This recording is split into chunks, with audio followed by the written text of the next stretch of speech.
Matthew chapter 12, verses 28 to 45. You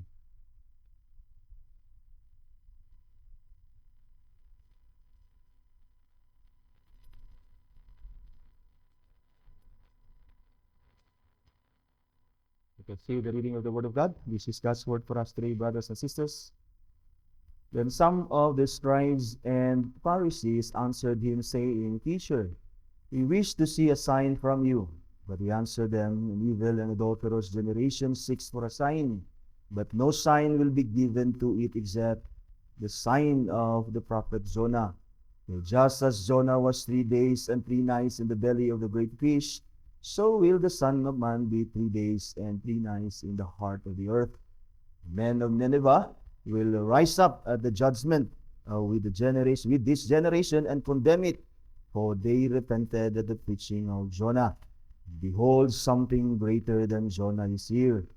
The queen of Sheba, or the queen of the south, will rise up at the judgment with this generation and condemn it, for she came from the ends of the earth to hear the wisdom of Solomon. And behold, something greater than Solomon is here. When the unclean spirit has gone out of a person, it passes through waterless places seeking rest, but finds none. Then it says, I will return to my house from which I came. And when it comes, it finds the house empty, swept and put in order. Then it goes and brings with it 7 other spirits more evil than itself. And they enter and dwell there. And the last state of that person is worse than the first. So also will it be with this evil generation. As Father, reading of the Word of God, may this blessing pinagi sa pagwalong mo. Let's pray. Father, salamat that you have spoken. And we pray that you bless the preaching of thy word.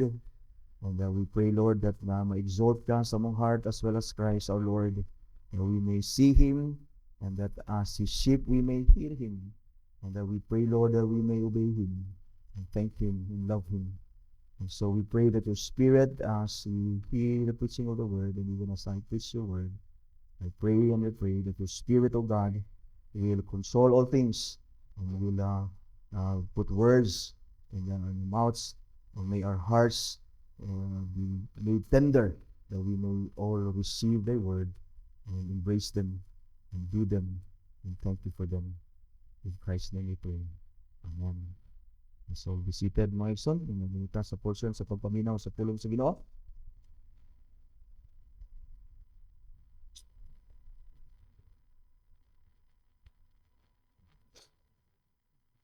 Again, let's always be thankful to the Lord.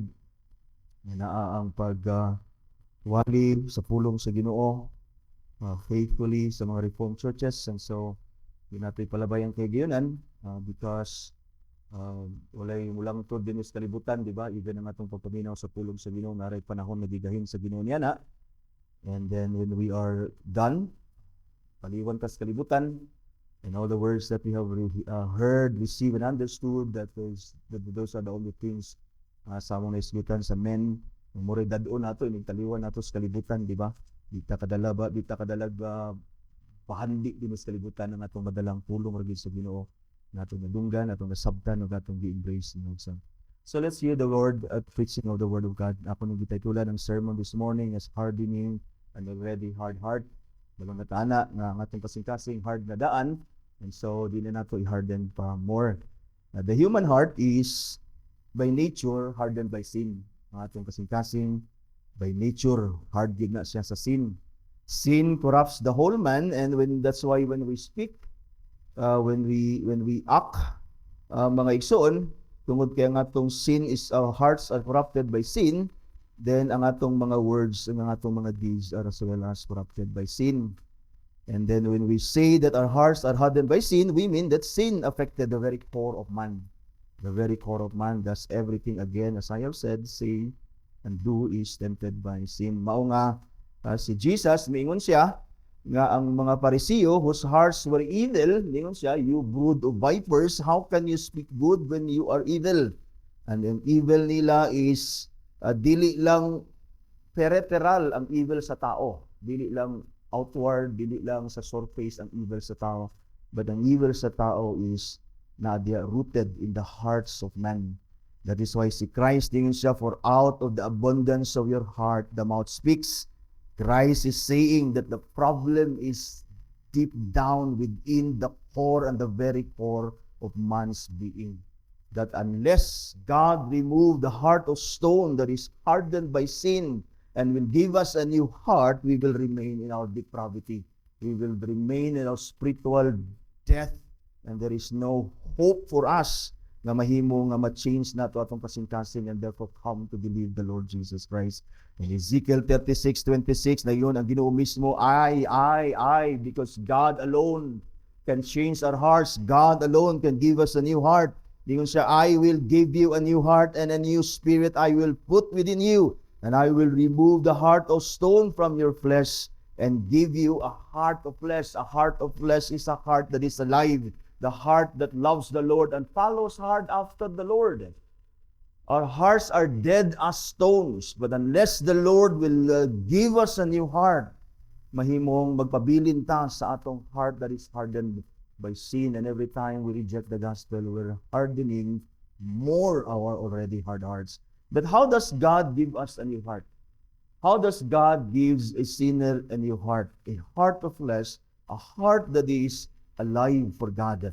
Does God simply grant them ang paghatag og bag-ong kasing-kasing, ang Ginoo sapwag ra ba siya og mga kasing-kasing bag-o, sumala sa mo salo, sumala sa mo tuo, sumala sa mo ambit, makabaton og kasing-kasing bag-o? Ana ba ang pamaagi sa Ginoo, mga igsuon, nga magbaton ta og bag-ong kasing-kasing? Kalit lang ba nga ang Ginoo, or kalit lang ba ta nakaduol sa Ginoo sa atong experience? Huna-hunaon nato, naabay mga tao diya sa sugalan sa Domingo, nga sa Domingo naay mga sugal, naay mga sabungan, naabay mga tao diya sa sabungan nga kalit lang na bag-ong kasing-kasing. Naabay mga tao sa mga dapit nga wala sa presensya sa Ginoo matag Lord's Day. Naabay mga tao nga hag-as lang na bag-o ang ilang kasing-kasing sa Ginoo. Nga wala sila gibuhat, wala sila mga tinguha nga makailas Ginoo.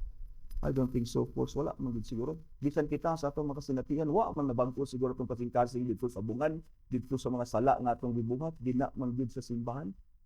Diha man gud sa mga tigong nga naa ang Ginoo nga gihatag sa Ginoo sa atong kahigayunan, na diin nakaduol tas Ginoo mga igsoon, because ang Ginoo kung maghatag siya og bag-ong kasing-kasing sa tawo nga iyang gipili nga tagaan niya og bag-ong kasing-kasing, the Lord has processes, the Lord has by His providence will arrange things for us. Sama ra na sa mga tao nga operahan sa kasing-kasing mga igsoon, kinahanglan nga iprepara ang operasyon. Even gani kinahanglan nga baluan niya ang necessity, ang pagpanginahanglan sa bypass operation or heart transplant. Wala man siguro tao nga nagsakit og kasing-kasing, hag-as lang o bag-o yang kasing-kasing. Baton siya bag-ong kasing-kasing, walay arrangement, walay proseso, walay pagprepara sa even sa iyang kaugalingon, pag-arrange even sa iyang operasyon, sa iyang kasing-kasing. Kinahanglan siya mo atong hospital. Diin buhaton ang maong operasyon aron siya magbag-o or magbaton og bag-o nga kasing-kasing. Maingon man sa spiritual nga bahin, ang Ginoo ginaandam niya ang iyahang mga katawhan nga buot niya nga mabag-o. I will give you a new heart, ningon siya. I will remove, in other words, mura ni siya og sa physical pala nga hulagway, ang Ginoo sama nga perform siya og gitawag og heart transplant. God is not just renewing our hearts, He's removing the old one and is placing us and is giving us a new heart. Dili lang ang Ginoo ga-repair sa atong mga kasing-kasing because our heart is dead. It's beyond repair. That's why our resolutions to make good ug magbinutan ug magigugma sa atong isigayon by ourselves is a frustrating way, mga igsoon, to do good. Because none of us can change our dead hearts. It takes God to remove that old heart of stone and then ilisan ka na niya og bag-o. In other words, ang Ginoo mura siya og perform og spiritual heart transplant sa matag usa. And God is a God of order. He never performs the delicate operation bisag asa lang. God arranges our circumstances by His providence for us to hear the gospel and get to know not only our sinfulness but the need of Christ. In other words, God will arrange by His providence that you will come to realize that you live a new heart in Christ through hearing the gospel. Even the Apostle Paul was by God's providence made to encounter Christ, to see his own sinfulness and need of Christ. And notice how he responded to the encounter. In humility, Paul asked a very important question. Who are you, Lord?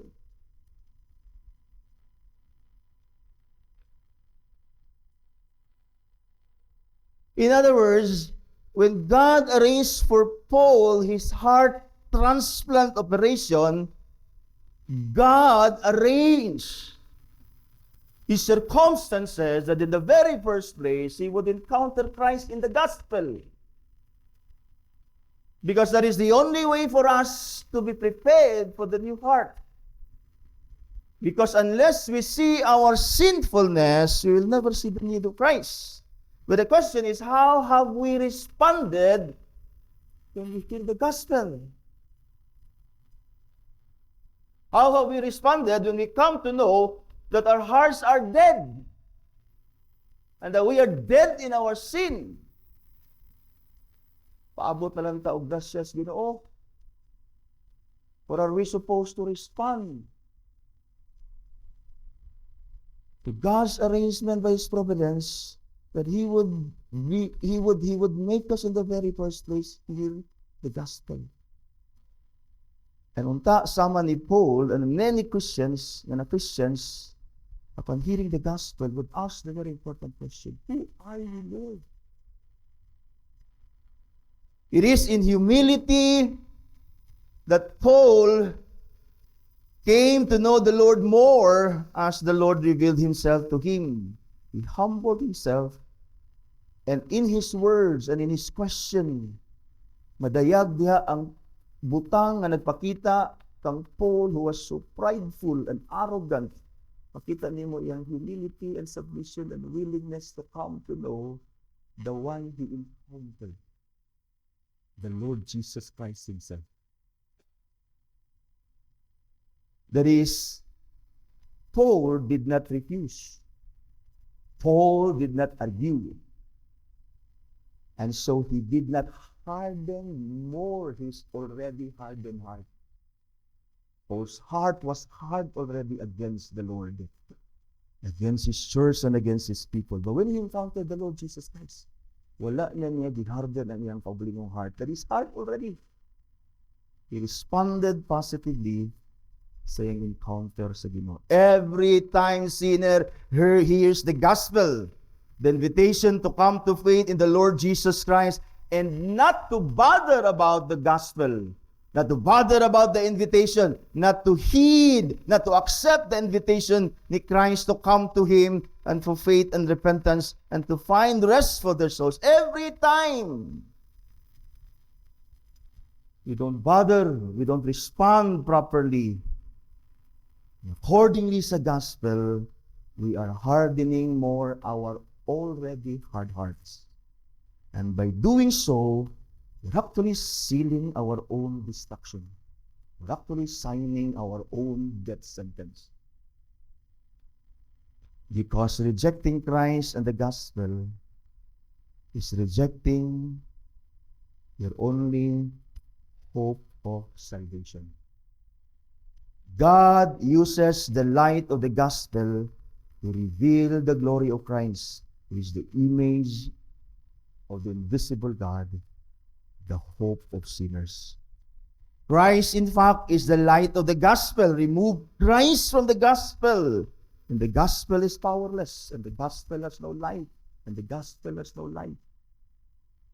Because Christ in the gospel is the light, and to reject the gospel is to reject the only light that gives life. Si John, ningon siya sa iyang gospel, John chapter 1, verse 4 or 5, and then sa 9 sa 13, ningon siya, Christ, that is in Christ, in Him was life, and the life was the light of men. The light shines in darkness, and darkness has not overcome it. Ingon din siya sa verse 9, true light which gives light to everyone was coming into the world. He was in the world, and the world was made through Him, yet the world did not know Him. Worse, He came to His own, and His own people did not receive Him.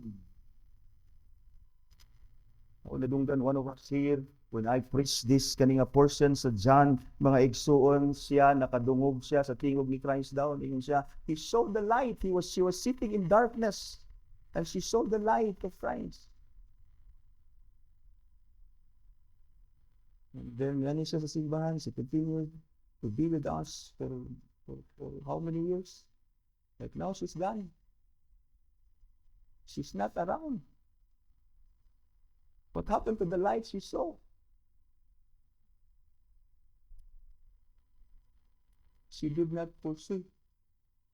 We fulfill the gospel. Like later on, we will learn, mga igsoon, sa parable ni Jesus, because nasa parable din niya, kung explain sa inyo, Matthew 13 is many parables gusto ni Jesus there. There are those who hear the gospel and receive them with joy, and are embracing Christ in their hearts. They would fall away and turn away from Him.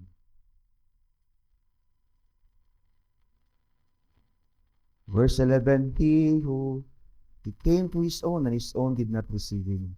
But, verse 13, 12, ningon siya, but to all who did receive Him, who believe in His name, He gave the right to become children of God. Who were born not of blood, nor of the man or the will of the flesh, or a human will, but of the will of God. You see, God has processes and preparations by His providence in granting a sinner a new heart. Ay proseso ang Ginoo. He reveals Christ to us like a light in darkness. And that we must pursue that light until we come to receive and believe Christ in our hearts. We must pursue it. Mura bitaw sama sa panultion nga, the light at the end of a tunnel is a light of hope. Kung matrap ka sa tunnel, kanang mga miners, di ba, matrap sila sa ilang bangag. The only hope anang mga miners that are trapped diha sa ilang bangag nga ilang gitalot nga lalong tayo is a ray of light. When they see a ray of light, bisag unsa na kawit nga light, they would pursue it, they would dig through it, because naadya yan hope. Inana usab ang gospel, mga igsoon. This is not salvation by works, but receiving salvation as God offers it in the gospel. Rejecting Christ and not pursuing Christ in the gospel, again, is hardening more our already hard heart. That is why, beloved congregation, let us respond in humility and faith every time we hear the gospel of Christ. Ang balikon, let us respond in humility and faith every time we hear the gospel. For Christ is our only hope of salvation. And when we do not respond accordingly, we are again hardening our already hard heart. Ask not for a sign when you hear the gospel. Seek not after anything but Christ. Make sure that when you hear the gospel of Christ, that you will have Christ. And that you will embrace Him and allow Him, make Him occupy every inch of your heart. Otherwise, you may gamay na space in mong heart for something else, that something else would occupy that place. And as sinful as we are, and as deceptive as our hearts are, we would choose that something else rather than Christ. That's why na yung mga tao that they love Christ for so many years, and then later on, they love other things.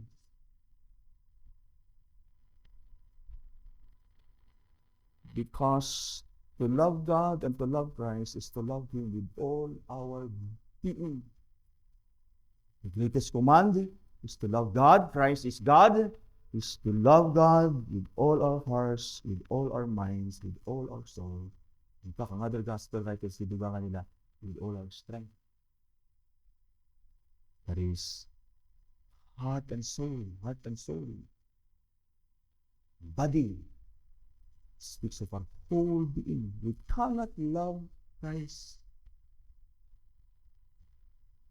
and love other things. Now here in the text, brothers and sisters, Matthew tells us of another encounter of Jesus with the scribes and the Pharisees who were seeking for a sign. They seek for a sign kang Christ, but Jesus gave no sign except the sign of the prophet Jonah. And Jesus giving no sign and giving only the sign of the prophet Jonah is saying to the scribes and the Pharisees and to all of us until today, upon hearing the gospel again and again and still rejects the Lord Jesus Christ and does not believe Him, Christ is saying to them that you're hardening your heart more. That's why ang very first point na gusto na ako masabtan mo, din sa atong text mga ison, while Christ did not give any sign sa mga Pharisees that wanting to ask or seeking for another sign, Christ is actually saying to them, stop hardening your already hard heart. That is what Christ is actually saying. Verse 38, then some of the scribes and the Pharisees answered Him, saying, Teacher, we wish to see a sign from you. But verse 39, Jesus answered them, an evil and adulterous generation seek for a sign. Jesus calls this generation, His generation, evil and adulterous. Evil because despite of many signs were already done by Christ mismo. In fact, just recently, Christ delivered and healed a demon-possessed man who was blind and mute. Yet still, at this very time, mga igsoon, nagiayon ni Jesus, at diya lang dapit anang panahon na nagiayon ni Jesus, they still ask for a sign.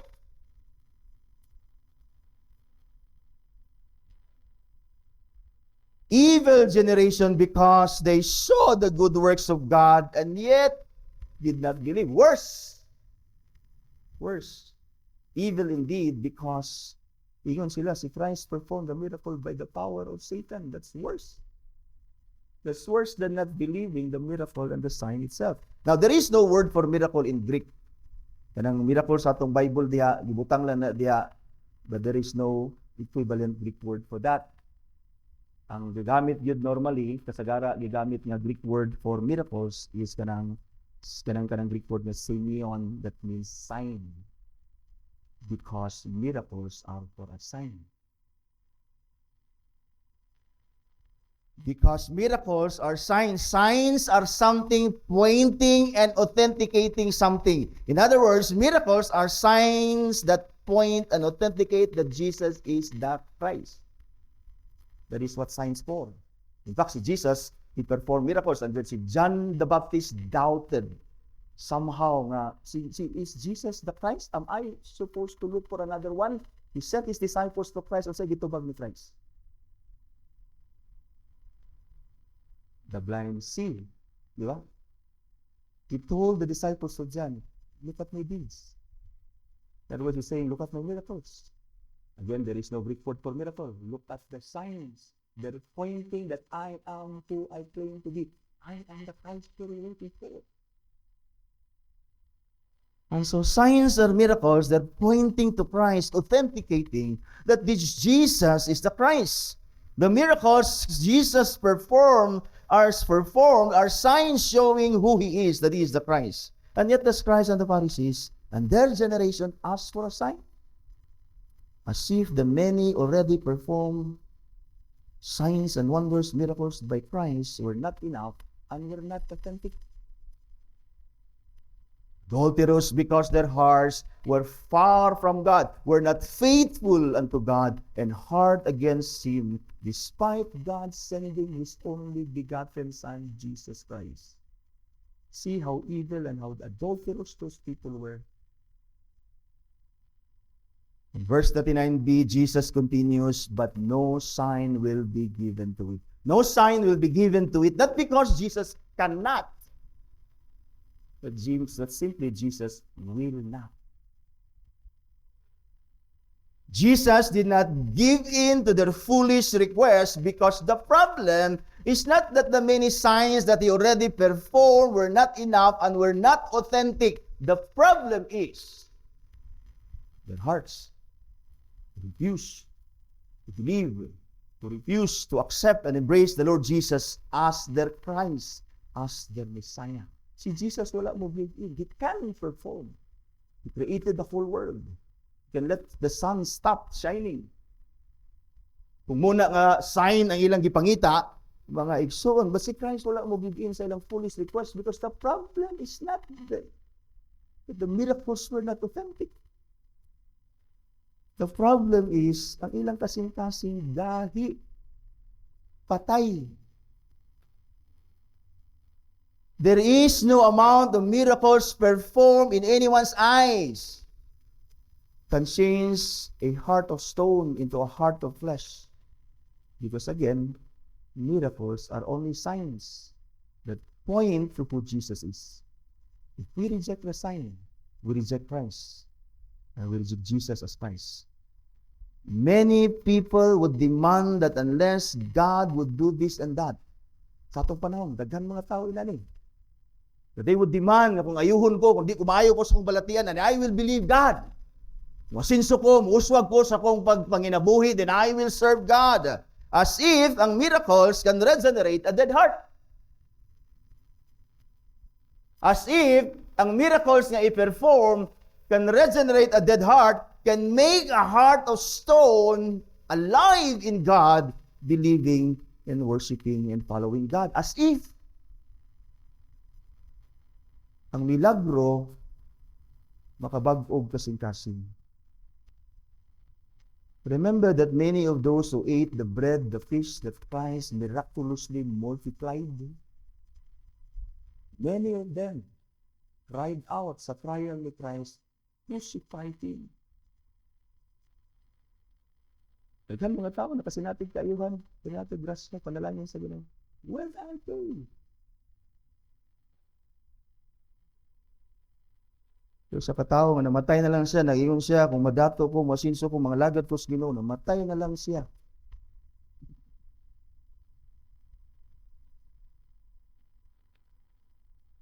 Brothers and sisters, we do not need miracles to believe. We need the gospel to believe. We're saved by faith in Christ and not by faith in any miracles. To refuse the gospel is to refuse Christ, and to refuse Christ is to refuse our only hope of a new heart, a heart that loves and follows hard after God. Minsan giingon ni Abraham sa rich man, buhi ipabalik sila sa Ros dito because I have 5 brothers pa nga pa mga lagad. At least iyatong mainlan. Ito makita sila tao nga miraculously na banhaw gikan sa minatay, perhaps they believe and they will believe. Si Abraham wala itubot. Ay kabalo man si Abraham.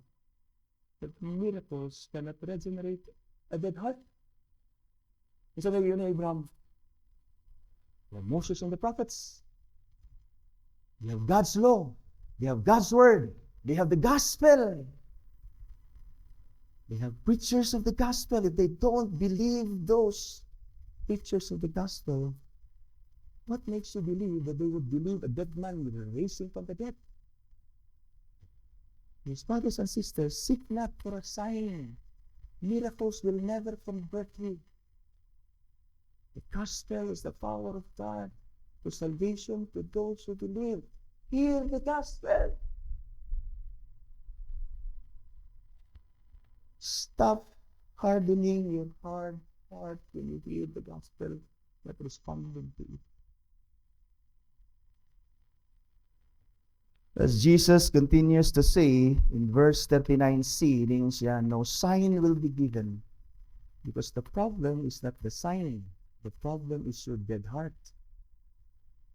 Signs has no effect sa dead na heart. It cannot regenerate a dead heart. It only points. Ngayon siya, no sign will be given to it except the sign of the prophet Jonah. That is, Jesus is saying to them that instead of seeking for a sign, you should start considering the gospel seriously. Have you considered the gospel seriously? As in seriously? Have you thought deeply about it? Unahin mo na kang na-over familiar sa gospel. Kaya wala sa epekto sa inyong kinabuhi. Start considering the gospel seriously. Jesus gave them Jonah as the sign, verse 40. Yun si Jesus, for just as Jonah was 3 days and 3 nights in the belly of the great fish. You see, si Christ, He confirmed that Jonah's experience, itukob siya sa dakong isda, is an historic event. Dili to siya fairy tale, as many would say. In fact, si Jesus, He likened His death, burial, and resurrection to it. Ngayon din siya, so will the Son of Man be 3 days and 3 nights in the heart of the earth. Jesus speaks here of His death, burial, and resurrection on the 3rd day, that in the 3rd day He would rise from the dead, which is the heart of the gospel.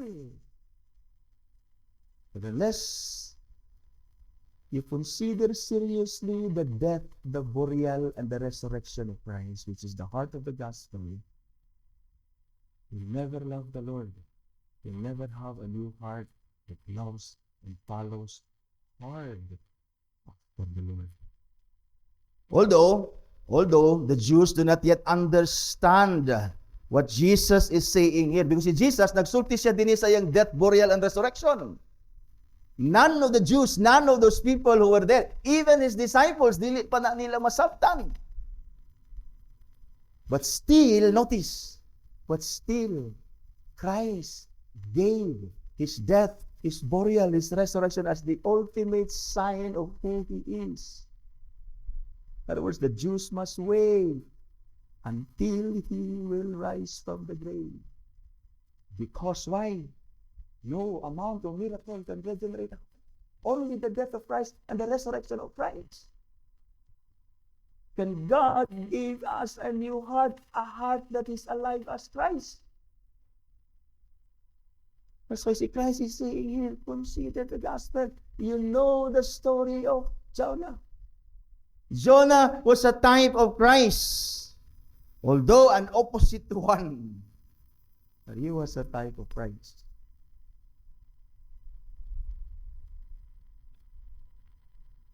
We must consider seriously the gospel, or else the men of Nineveh, verse 41, will rise up at the judgment with this, their generation, and our generation, if we continue to reject the gospel, and condemn us all. Why?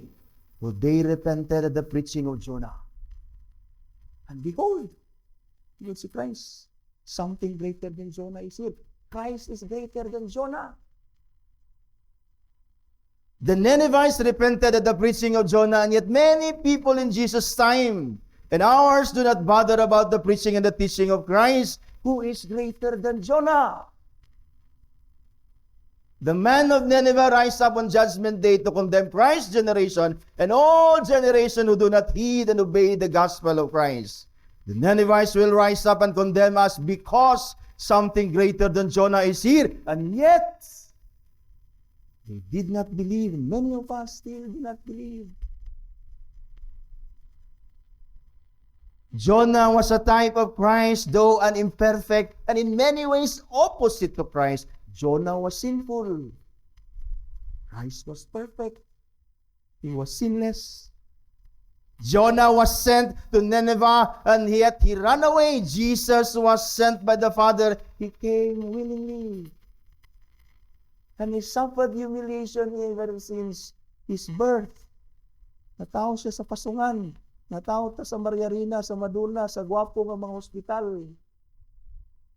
And yet si Christ, he came here willingly. Jonah went to his enemy, whom he hated. He hated the Ninevites. The Ninevites were pagan. They were never Jews. Unang Iran. He hated these people. Jesus went to his own people, but he was rejected. Jonah came without preparation to a hostile people. Wala siya ka-prepara, di siya ganahan magwali dito. Itukob siya sa dakong isda, ginawa siya dito. Why preparation? He went there without preparation. He was quick. When he was called, he ran away. He knew the message. Wala niya outlaw ni, wala niya huna-hunaan. He went, he ran away, and yet the Lord brought him back there.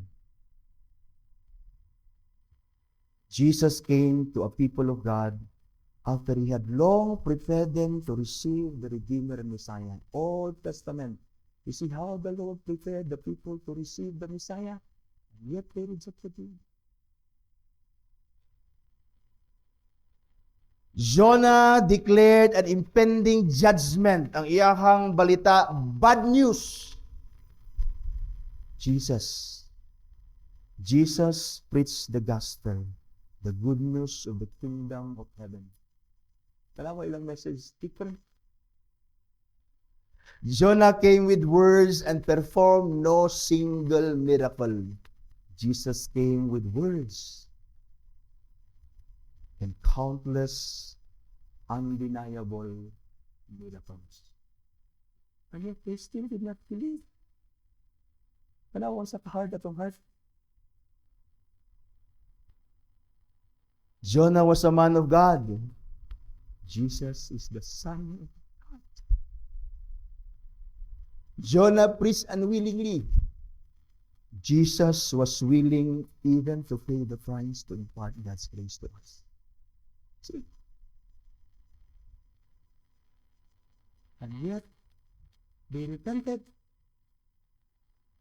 And many of us don't. That's why someone says, tingin siya, what a wonder, therefore, that the people of Nineveh repented at the message of Jonah, while the spiritual leaders of Israel refused Jesus. But repent the Ninevites did. That's why tingin siya, so at judgment day, they will rise up and condemn Jesus' generation, for they heard a little and believed. Whereas Jesus' contemporaries, so much. There's so much miracles. They hear the gospel from the very mouth of God Himself. And did not believe. That's why He would rise. That's why many believe that the Ninevites, those Ninevites who repented at the message of Jonah, were saved because they would rise up on Judgment Day. How would they rise up on Judgment Day to condemn those who did not believe if they were not saved?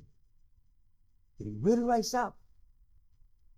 They will condemn those until today do not believe despite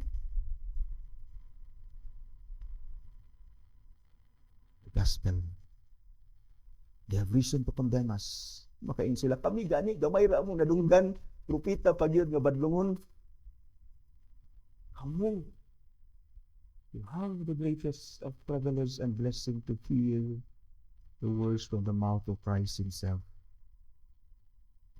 And then Jesus went on to give another example in verse 42 to shame the scribes and the Pharisees. Gamit niyang example sa Queen of Sheba, the Queen of the South. Yung sa dini, the Queen of the South will rise up at judgment in this generation and condemn it, for she came from the ends of the earth to hear the wisdom of Solomon. And behold, something greater than Solomon is here. The Queen of Sheba, the Queen of the South, is the Queen of the South is the Queen of Sheba. Mabasa na to yung story sa 1 Kings chapter 10. She was the king of Egypt and Ethiopia. She traveled approximately, matod pa sa commentary, 2,400 kilometers to hear the preaching of Solomon. When ni-travel siya, think of 2,400 kilometers. Think of that distance. Wa siya nag-eroplano, wa siya nagbarko, kay desierto man po to. Kung nagsakay man siya og karwahe, dili komportable. In other words, we traveled an uncomfortable distance. Just to hear Solomon. That's why, kung basahon mo iyahang gitawag nga account sa First King, when he saw the people nga naa sa presence ni Solomon, dito siyang temple, dito siyang palasyo, he was surrounded by people. When the Queen of Sheba saw them, he was envied. She was envied by the people. Dahil siya, you are here in the presence of Solomon, to hear him every day. I have to travel an uncomfortable distance to be here. Yang ging na matawa ba na ninyo nakita ang blessing? Ako, kinanglan pa ko mo travel ug layo just to hear, and then kamo wala ba ninyo nakita ang blessing to hear the words of Christ every Lord's Day? And to travel, pinakalayo sa ato, balingasan.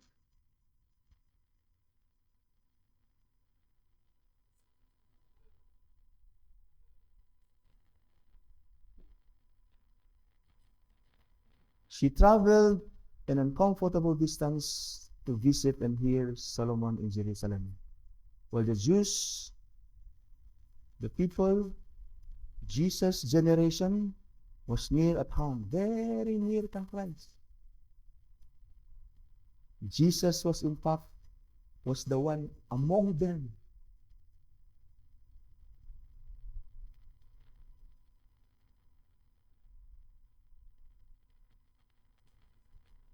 He was the one, in fact, Christ was the one, in fact, who traveled a very long distance from heaven to earth to be with his people. Many cannot go to church kay layo. Gaulan, daghang suliran. The Queen of Sheba gave Solomon a treasure, an enormous present. Ngadto siya dito, nagdala siya daghan kaayong gift kang Solomon. The Jews gave Christ nothing. They even took his life.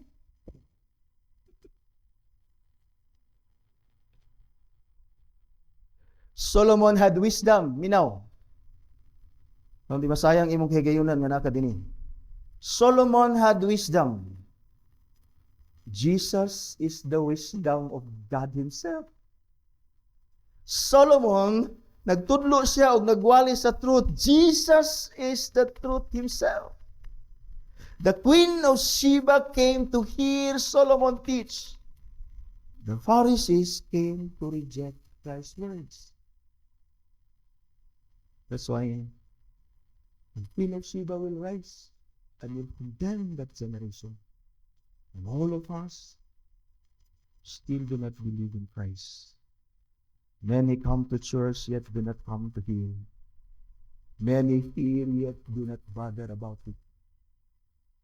They do not hear its call to repent and believe in Christ. Indeed, the men of Nineveh and the Queen of the South, the Queen of Sheba, will rise to condemn not only Christ's generation, but to condemn all generation who reject Christ. And may our generation be spared. May our children's generation be spared. Consider the gospel, think about it deeply and seriously. Why did Jesus have to come?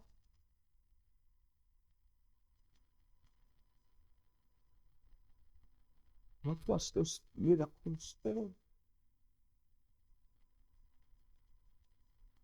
Jonah performed those things and yet they believed him.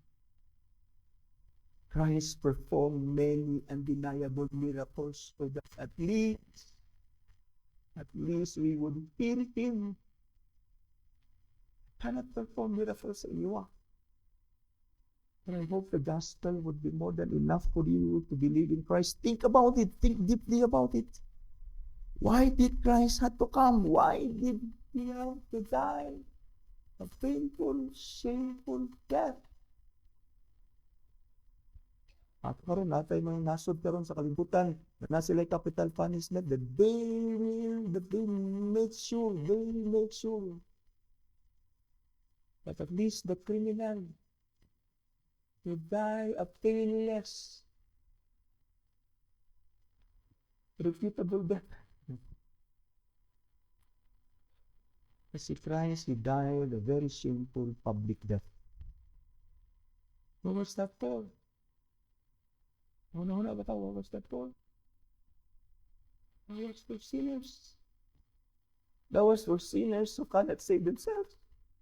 That was for sinners who cannot change their heart of stone to a heart that is alive, heart that loves the Lord. That was it for. That was it for. That was our only hope. That was our only hope. That's why Jesus didn't finally, first is like saying, stop hardening your already hard heart. Start considering the gospel seriously. And then lastly, he's like saying, now come to me. Come to Christ and embrace him in your hearts deeply and dearly. Because otherwise, your last state will be worse than your first. Here, sa atong last nga verses, verse 43, 45, tanawa niya. Jesus is not teaching what happens to a person with an unclean spirit has gone out of him. Si Jesus, wala siya. Gagamiton man guni sa mga deliverance. Si Jesus is not teaching. He's not teaching. Unsay gakahitabo sa tao nga mawad-an o biyaan o spirit. Like, mawad-an kunuhay siya o spirit of lies. So, di na kayo siya bakakon. And then, later on, yung kasing-kasing, limpyo naman, mabalik tong mga spirito, magdala pa o daghan pa nga spirito, 7 more worse spirit than the one left.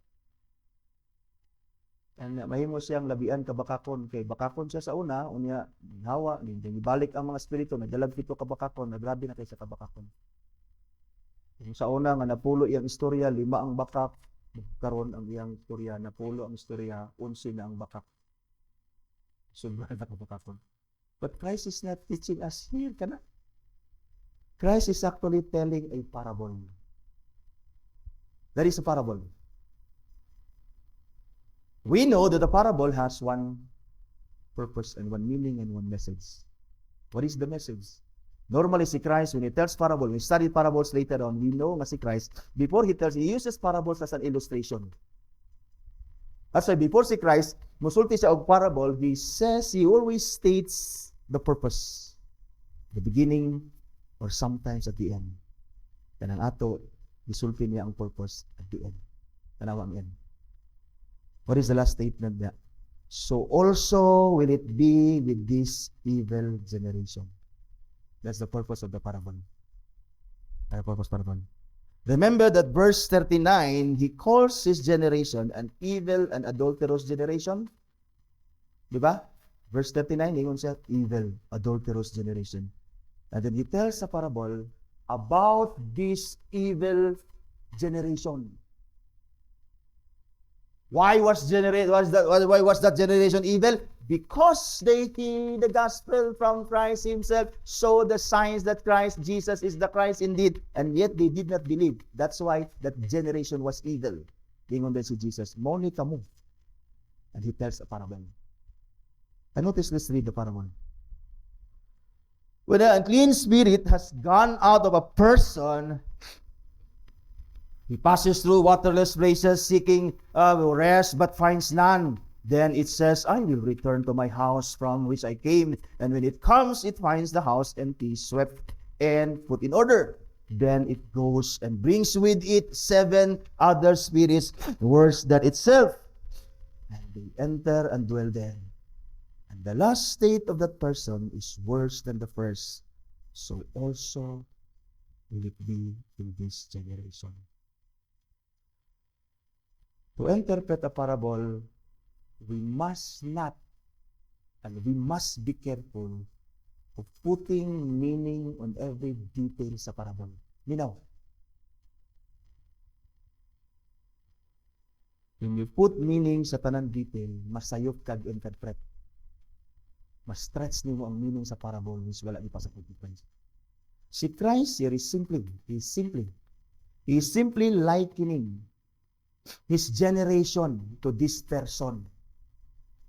And the purpose of Christ of illustrating and giving a parable is to show them and to show us who continues to reject the gospel of Christ and Christ that our last nga state will be worse than our first nga state. That is worse because we will be more damnable than the first. Worse because the men of Nineveh and the queen of the Sheba will rise up on judgment day to condemn us. Why? Because we heard already. We heard already. And besides, hell is worse than this state. That is what Christ is saying. That's why he's saying, now, come to me. And embrace me and so save yourself. Otherwise, your earthly state will be worse than your hell state. That is what Christ is saying to us all. This is also what Peter says of the false prophets and the false teachers. Sa iyang second epistle, 2 Peter chapter 2, 20 and 21, ingon si Peter, if after they have escaped the defilements of the world through the knowledge of our Lord Jesus Christ, these false prophets, these false teachers escaped the corruption of the world by knowing the gospel. Nakalo sila sa gospel, the knowledge of Christ. And then said, they are again entangled with them and overcome by sin. The state, the last state. You see the same statement? The last state has become worse for them than the first. Una ningon si Peter, tanawon sa inyo ni Peter. For it would have been better for them never to have known the way of righteousness than after knowing it, turn back from the holy commandments. Worse, why? Because in hell, if you reject Christ and continue to reject Christ, in hell, makaingon ka. May paywa na lang po nakadungog. Kasi nakadungog po na impyerno, ragyapon po. Kung na may tao nga magbasol og ayo sa impyerno, katong nakadinig. And yet they rejected Christ.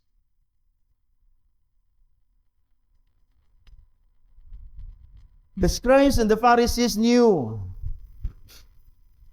and yet they did not believe. The last state is worse than the first because hell, which is the last state of those who refuse to believe in Christ and take Him seriously in their hearts, is worse than all the miseries of the present life. When we do not take Christ seriously, brothers and sisters, children, young and old in our lives, when we do not embrace Him dearly in our hearts for who He is and what He has done for us, especially after hearing the gospel again and again, our hearts will be filled with other things that takes the place of Christ and hardens more our hearts that are already hard. One day we will realize that our hearts are hardened more than it was before, and that we no longer are moved even by the thoughts of Christ. We will one day realize And your heart is hardened more than it was before. Because you will never be moved by any thought of Christ. May mga tao karon is together with Christ, gospel, they are never moved anymore. They may have crossed the point of unforgiveness. You warn ni Jesus, anak. The same warning He is giving us here. Our last state then is worse than our first. Because as I have said, hell, which is the last state of those who reject Christ, is worse than anything they could suffer on earth. That's why every time sinners hear the gospel, the invitation to come to faith in Christ and do not bother, they're hardening more their already hard heart. And by doing so, they're sealing their own destruction because, again, rejecting Christ and the gospel is rejecting our only hope for salvation. Beloved congregation, again, this is my proposition. Respond in humility and faith every time you hear the gospel of Christ. For He is your only hope. Not only of eternal life, but of a new heart that loves and follow the Lord. Stop hardening your already hard heart. Start considering the gospel seriously. Come to Christ. Come, young and old. Teach your children His gospel. Preach it to them. Let them come to Christ. Usher them to Christ that they may know Him and embrace them in their hearts dearly, that they may be saved and that they may have a new heart of flesh.